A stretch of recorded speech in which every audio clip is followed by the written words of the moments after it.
আসসালামু আলাইকুম, কি অবস্থা আপনাদের? আপনারা ইতিমধ্যে সবাই জানেন শাকিব খান তার নতুন ছবিতে চুক্তিবদ্ধ হয়েছে, যেই নতুন ছবির ডিরেক্টরের নাম হচ্ছে আবু হায়াত মাহমুদ। এখন আপনাদের একটাই প্রশ্ন, শাকিব খান কি দেখে তাকে সিলেক্ট করছে অ্যাজ এ ডিরেক্টর হিসাবে, এবং শাকিব খান কেন বারবার হচ্ছে কি নতুন করে চ্যালেঞ্জ নিচ্ছে নতুন ডিরেক্টরের কাছে গিয়ে। সো আমি মূলত হচ্ছে আজকে কথা বলবো একজন শাকিব খানের শিডিউল পেয়ে কিন্তু ডিরেক্টর, তারপর হচ্ছে প্রযোজক, আরও যারা বিভিন্ন আছে না, তারা কিন্তু অনেক কিছু ভুলে যায়। সব কিছু নিয়ে হচ্ছে আজকে কথা বলবো। প্রথমে হচ্ছে আমি কথা বলবো হচ্ছে এখনো কিন্তু মুভির কোনো কিছু হয় নাই। প্রথমে হচ্ছে আমি কথা বলবো আবু হায়াত মাহমুদ ভাইয়া আছে, তারপর হচ্ছে প্রযোজক আছে, তারপর আরও যারা আছে তাদের একটা প্রথমে আমি কথা বলবো, সেটা হচ্ছে আমাদের ইন্ডাস্ট্রিতে কিন্তু টানা দুইটা, একটা মুভি কিন্তু ইন্ডাস্ট্রি হিট, আরেকটা কিন্তু ব্লকবাস্টারের পথে যাচ্ছে। এই দুইটা মুভি কিন্তু পাইরেসি হয়েছে। এই পাইরেসিটা যদি আপনারা ঠেকাইতে পারেন তাহলে অনেক কিছু করতে পারবেন আপনারা। আমি স্পেশালি যে এই ব্যাপারটা বিশ্বাস করি, বিকজ এই পাইরেসি হচ্ছে একটা মুভির মেরুদণ্ড সম্পূর্ণ হচ্ছে কি ভেঙে দেয়। সো সেই জন্য আমি আপনাদেরকে বলবো, আপনারা শাকিব খানের শিডিউল পাইছেন তার মানে এই না যে আপনাদের সব কিছু কি বলে যাবেন, আশেপাশে কি হচ্ছে সেগুলো দেখবেন না। প্রথমেই আপনাদেরকে বলবো, আপনারা যেই অতীতে যেই দুইটা মুভি হচ্ছে স্পেশালি শুধু শাকিব খানকে টার্গেট করে অথবা শাকিব খানের বেলায় কি পাইরেসিটা হয়েছে, সেই ব্যাপারটা আপনাদের কি মাথায় রাখতে হবে, এবং সেই ব্যাপারটা মাথায় রেখে কিভাবে হয়েছে, কেন হয়েছে, সেই ব্যাপারটা মাথায় রেখে কিন্তু সামনে কাজ করতে হবে। এবং এরপরে যদি বলি, যেমন আমাদের বাংলা ইন্ডাস্ট্রিতে না, সেটা শাকিব খানের মুভিতে হোক, সেটা অন্যান্য নায়কের মুভিতে হোক, তেমন একটা প্রমোশন করে না। সত্যি বলতে তেমন একটা প্রমোশন করে না। আমি যেটা সত্যি কথা সেটা বলতেছি। লাস্ট টাইম সিয়াম আহমেদের মুভিতে আমি দেখছি কি মোটামুটি একটা কি প্রমোশন করছিল। সো আমরা চাই হচ্ছে আপনারা এই মুভিটাতে পর্যাপ্ত প্রমোশন করেন। মুভির বাজেট যদি এত টাকা হয়, আপনারা প্রমোশনের জন্য আলাদা কিছু টাকা রাখেন, যে এরকম হচ্ছে হলিউড বলিউডের মুভিতে হয়। মুভির বাজেট যদি 100 কোটি টাকা হয়, তারা হচ্ছে প্রমোশনের জন্য মিনিমাম 10 কোটি রাখে, অথবা এর বেশিও রাখে, কমও রাখে। হ্যাঁ, আমাদের দেশের মুভির বাজেট কম, কিন্তু আপনারা তো একটা নির্দিষ্ট অ্যামাউন্ট রাখতে পারেন, এত টাকা দিয়ে আমি মুভি তৈরি করতেছি, আমার মুভির প্রমোশনের বাজেট এত টাকা হবে। সো এরপরে যদি এখন কথা বলি, শাকিব খান কেন হচ্ছে নতুন ডিরেক্টরকে হচ্ছে কি বারবার সুযোগ দিচ্ছে, নতুন ডিরেক্টরের কাছে গিয়ে বারবার নিজেকে প্রমাণ করতেছে। দেখেন, ঠিক যে গল্পটা কিন্তু এখন কথাবার্তা আমরা বলতেছি, যে গল্পটাতে হচ্ছে কি সাইনিং করছে শাকিব খান, ঠিক আজ থেকে 1 বছর আগে কিন্তু এই গল্পটা একটা হচ্ছে কি ছোটোখাটোভাবে সাংবাদিকদের সামনে প্রেস ব্রিফ নিয়ে আসছিল। এটা হচ্ছে ডিরেক্টর, বর্তমানে হচ্ছে যিনি ডিরেক্টর আছে তিনি। সো সেই 1 বছর আগের গল্প কেন শাকিব খান 2026-এ এসে কি এই গল্পটাতে হচ্ছে কি ইনভলভ হলো, অথবা এই গল্পটা হাঁ করলো? এটার ভিতরে তো একটা লজিক আছে। কেন হাঁ করছে, কী জন্য হাঁ করছে, গল্পটা কেমন হইতে পারে, সব কিছু দেখেই তো অবশ্যই কি তিনি হাঁটা করছে, তাই না? প্রিয়তমা যখন হচ্ছে কি শাকিব খান সাইনিং করছিল, তখন শাকিব খান নিজেই বলছিল এই গল্পটা ইন্ডাস্ট্রি ব্রেকডাউন করবে, এই গল্পটা ইন্ডাস্ট্রির যত রেকর্ড আছে এই রেকর্ড ভাঙতে পারে, অথবা ব্রেকডাউন করতে পারে, করবে, পারবে, এরকম কিছু বলছিল।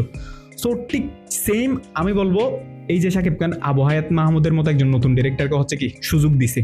এখন যদি আপনাদেরকে এই ডিরেক্টর সম্পর্কে একটু জানাই, আমি দেশ টিভির একটা নিউজ থেকে যতটুকু জানতে পারছি, উনি এখন পর্যন্ত নাটক ইন্ডাস্ট্রিতে আছেন প্রায় 12 থেকে 13 বছর প্লাস। সো একক নাটক হিসাবে তিনি প্রায় 250 প্লাস কি নাটক তৈরি করছে। এরপর আবার হচ্ছে ধারাবাহিক নাটক আছে, ওয়েব ফিল্ম আছে, সব কিছু মিলিয়ে ওনার যে একটা হচ্ছে কি জার্নি, এই জার্নিটা কিন্তু খুব ভালো একটা কি আছে, স্ট্রং একটা আপনার জার্নি আছে। সো আমরা জানি যে একটা নাটক, একটা ওয়েব ফিল্ম অথবা হচ্ছে একটা একক নাটক তৈরি করা আর একটা মুভি তৈরি করার মধ্যে অনেক বেশি পার্থক্য আছে। সেই জন্য একজন ডিরেক্টর যখন হচ্ছে কি নাটক তৈরি করে অথবা ওয়েব ফিল্ম তৈরি করে, স্পেশালি যাদের ইচ্ছে থাকে তারা মুভি তৈরি করবে, তারা কিন্তু ওই সময়টাতে যখন নাটক ওয়েব ফিল্মগুলো তৈরি করে, তখন কিন্তু তারা স্পেশালি মুভির জন্য কি নিজেকে হচ্ছে কি প্রস্তুত করে।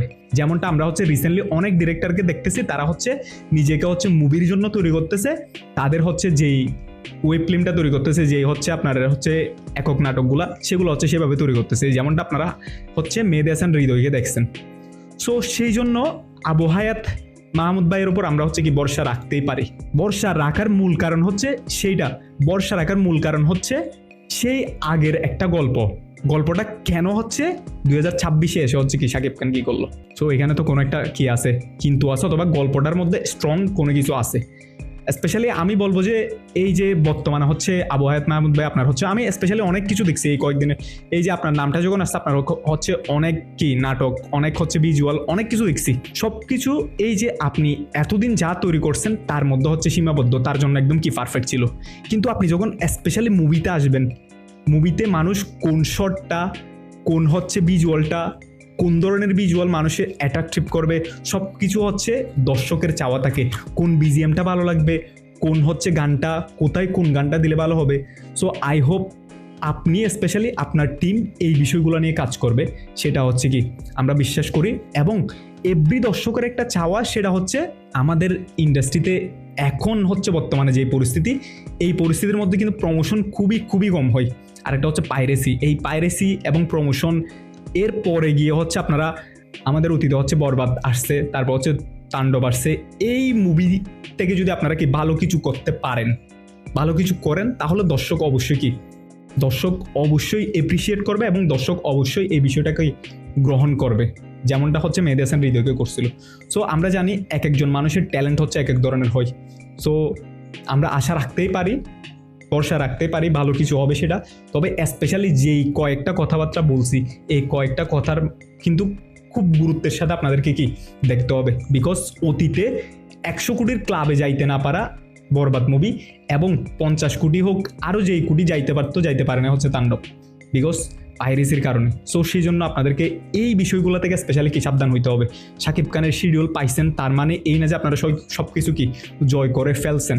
স্পেশালি আমি চাই হচ্ছে শিডিউল পাওয়ার পর এখন আপনাদের দায়িত্ব আরও অনেক বেড়ে গেছে।